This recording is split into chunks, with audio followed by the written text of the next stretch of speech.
लगभग यसले दिनमा कति पिन्छ होला? यो पिन्छ हेर्नुहोस् ल यस्तै 3-4 पिन्छ। ए आज त पानी त कम जस्तो छ नि त, घट्ट त स्लो चलिरहेछ नि त।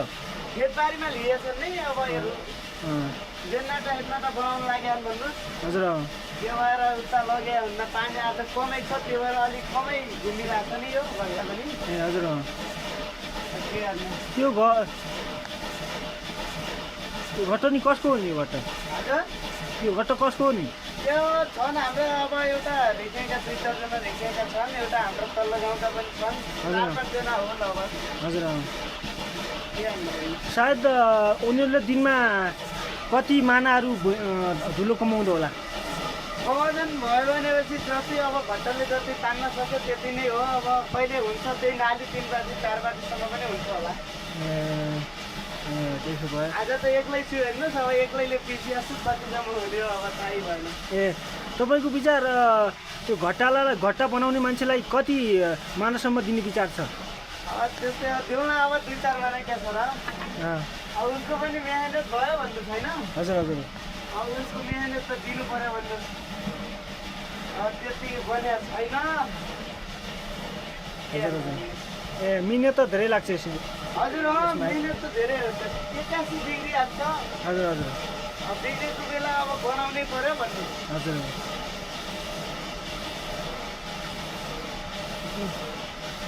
त्यही भएर हेर्नुहोस् केही पैसा आज कमै भिडिरहेको कमै लागिरहेको घट्टा पनि। ए पानीको कारणले होला है यो? हजुर यो पानीकै कारणले हो। ए त्यस्तै अब पाइपसाइप भए अलि लामो दुरमा भए अलि पार हुन्थ्यो।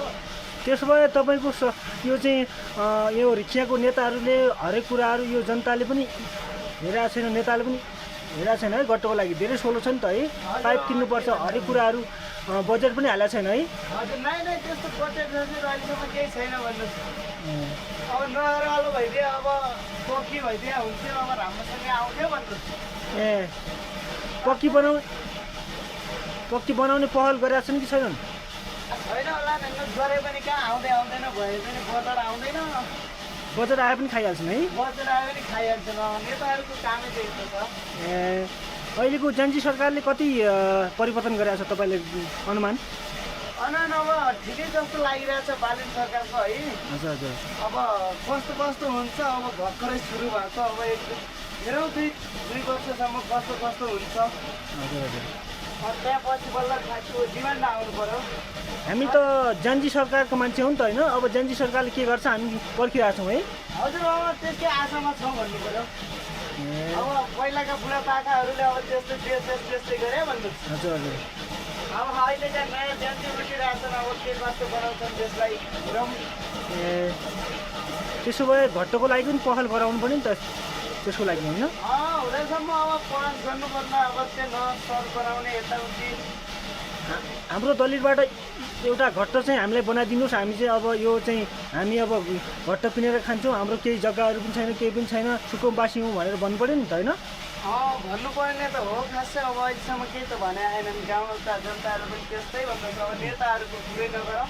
हजुर हजुर नेताहरूको पनि त्यस्तै छ बानी, अब सारा त्यस्तै छ। कहिले अब बजेट आएको पनि अब कहिले केही गर्दै गइहाल्छ, कहिले केही गर्दै गइहाल्छ। कहाँ हुन्छ त?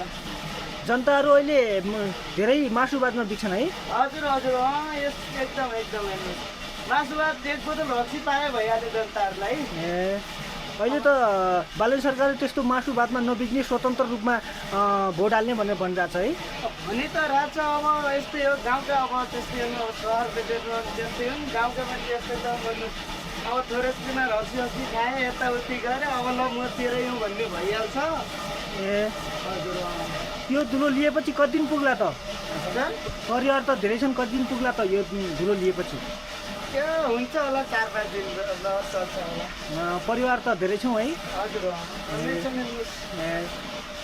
यति फेरि पिस्नुपर्छ। यति अब फेरि त्यस्तै हो। गाह्रै छ अवस्था है। हजुर अहिले खडेरी परेको कारणले गर्दा बाली नाली पनि नष्ट भइरहेछ है धेरै। के गर्ने गाउँसँगको केही आशा छैन भन्नुहोस्, चामल खाने अब स्थिति परिरहेछ भन्नुहोस् के गर्ने। काम गर्न कहीँ काम पाउँछ कहीँ काम पाउँदैन है। काम पायो भने त्यस्तै हो, कहिले राखेले खान्छ कहिले ढाकेले खान्छ हेर्नुहोस्, ठेकेदारी काम हुन्छ अब हप्ता पैसा आउँदैन हातमा। हजुर हजुर त्यस्तै कहिले काहीँ चामल खाएको पैसा नै काम लाग्ने हो, अरू त त्यस्तै हेर्नुहोस्। धेरै सुक्खा खडेरी परिरहेछ है अहिले। हजुर हजुर कहिले काहीँ त्यस्तै हो। आज एउटा 2-4 दिन तल उता काम गरेको थियो, 2 ब्याग चामल त दिइरहेछन् भन्नुहोस्। हजुर त्यहाँदेखिको पछि अब पैसा बाँकी के गर्छ थाहै नै छैन।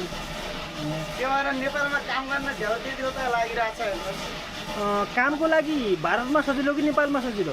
कामको लागि अब नेपालमा खासै सजिलो त अब आफ्नै नेपालमा हो र अब भारतमा पैसा देखिन्छ भन्नु। हजुर हजुर अब नेपालमा त्यस्तै हो, कहिलेकाहीँ पैसा मिल्दैन, त्यो भएर अब युवाहरू पनि भारत जानु लाग्यो बढीभाग। हजुर भारत इमान्दारी भयो, भारत पैसा दिइहाल्छ, कसैकास अब यहाँ पैसा दिँदैनन्, हजुर त्यो भएर पनि युवाहरू भारत गइहाल्छन् भन्नु।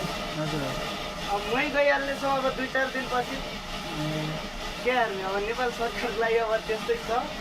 बालन सरकारले अहिले त्यो गाउँघरमा रोजगार दिने भनिरहेछ त के हो कस्तो कुरा तपाईँले के बुझ्नु भएको छ? त्यस्तोमा खासै जानकारी त छैन हेर्नुहोस्। अब अलिअलि नेटमा सुनेको थिएँ मैले पनि हिजो जस्तै। हजुर हजुर अब के हुन्छ अब हेरौँ, रोजगारी मिल्यो भनेपछि अब भारत के गाह्रो गर्नु छ। अर्काको देशमा नौकरी गर्नु भन्दा त हाम्रै नेपाल देशमा ठिक छ भनौँ। हजुर के गर्नु नेपालमा अब रोजगारी यस्तै त हो, भए जतिको बजेट हाले जतिको पैसा इमान्दारी अब ठेकदारले दिए, अब कसैले दिए त नेपालमा भइहाल्थ्यो भने। हजुर अब पाइँदैन। अब त्यो भएर पनि युवाहरू अब काम गर्न अब विदेश, अब कोही विदेश जान्छन्, कोही अब बेङ्गलोरतिर जान्छन् भन्नुहोस्, कोही अब यस्तै भारत आएको त आइछन् भन्नुहोस्। हजुर केही पुगे आएन, जति गरे पनि उयो बजेट आएको पनि भ्रष्टाचारले खाइहाल्छन् है बिचमा। हजुर कसले प्राइभेटले काट्यो, इन्जिनियरले काट्यो, केले काट्यो भन्दै अब खाइहाल्छन् भन्नुहोस् बिचमा। हजुर हजुर यो घटना चाहिँ एकजना व्यक्तिको हो है यो? व्यक्तिकै हो। 4 जना मिलेका छन्। हजुर 4 जना व्यक्तिले लगाएको हो। अलि कृष्ण बाटो बनाइरहेछन् भन्नुहोस्। हजुर माथिको 2टा घट्टा पनि बिग्रिसकेका छन् कि चलिरहेछन्? एउटा त अलिअलि चलेको छ, एउटा त जम्मै त्यस्तै हो, बिग्रियो भन्नुभयो। बिग्रिया छ हेर्नुहोस्, के गर्ने स्थिति यस्तै छ अब। अरू सब ठिक छ त्यसो भए? हुन्छ हजुर, अब कहाँदेखि आउनुभयो, कस्तो कुरामा आउनुभयो, यस्तै अब भिडियो सिडियो बनाउनुहुन्छ क्या? हल्का हल्का यसो मनोरञ्जन गरौँ, भिडियो चाहिँ बनाऊँ होइन? ठिकै हो, एकदम राम्रो हो। अब यो मर्म अब नेताहरूले बुझ्ने हो होइन। यो तपाईँ कहाँबाट बोल्नुभयो? म अहिले यहाँ मुगु फाटे वडा माथि गाडी छ होइन हाम्रो। हजुर हजुर वडा नम्बर 4 रोटी हो हाम्रो घर चाहिँ। हजुर के गर्ने भन्नुहोस्। त्यो चाहिँ यो दिक्कत चाहिँ ओहिरो हाल्नुपर्छ, त्यस्तो स्वतन्त्र रूपले दिँदैन नि है? मान्छेले एकजना मान्छे घटनामा रहिरहनुपर्छ है, त्यो त बाध्यता हो है? हजुर अब कस्तो यस्तो अलि हुन्थ्यो, कटकटे जस्तो भइदियो हुन्थ्यो नि, अलिक पछाडि उम्सु लगाएर काठसाट हाल्यो हजुर आफै पिस्ने हुन्थ्यो। अब तालासाला लगाउने गरेका छन्। हजुर ताला लगायो भने के पहिले तालै नै फोडिदिन्छन्। अब हजुर हजुर टाइममा आयो मान्छे, अगाडि आयो मान्छे, तालै फोडेर पनि लगाइदिने। हस् त हस् त, जानकारीको लागि धन्यवाद।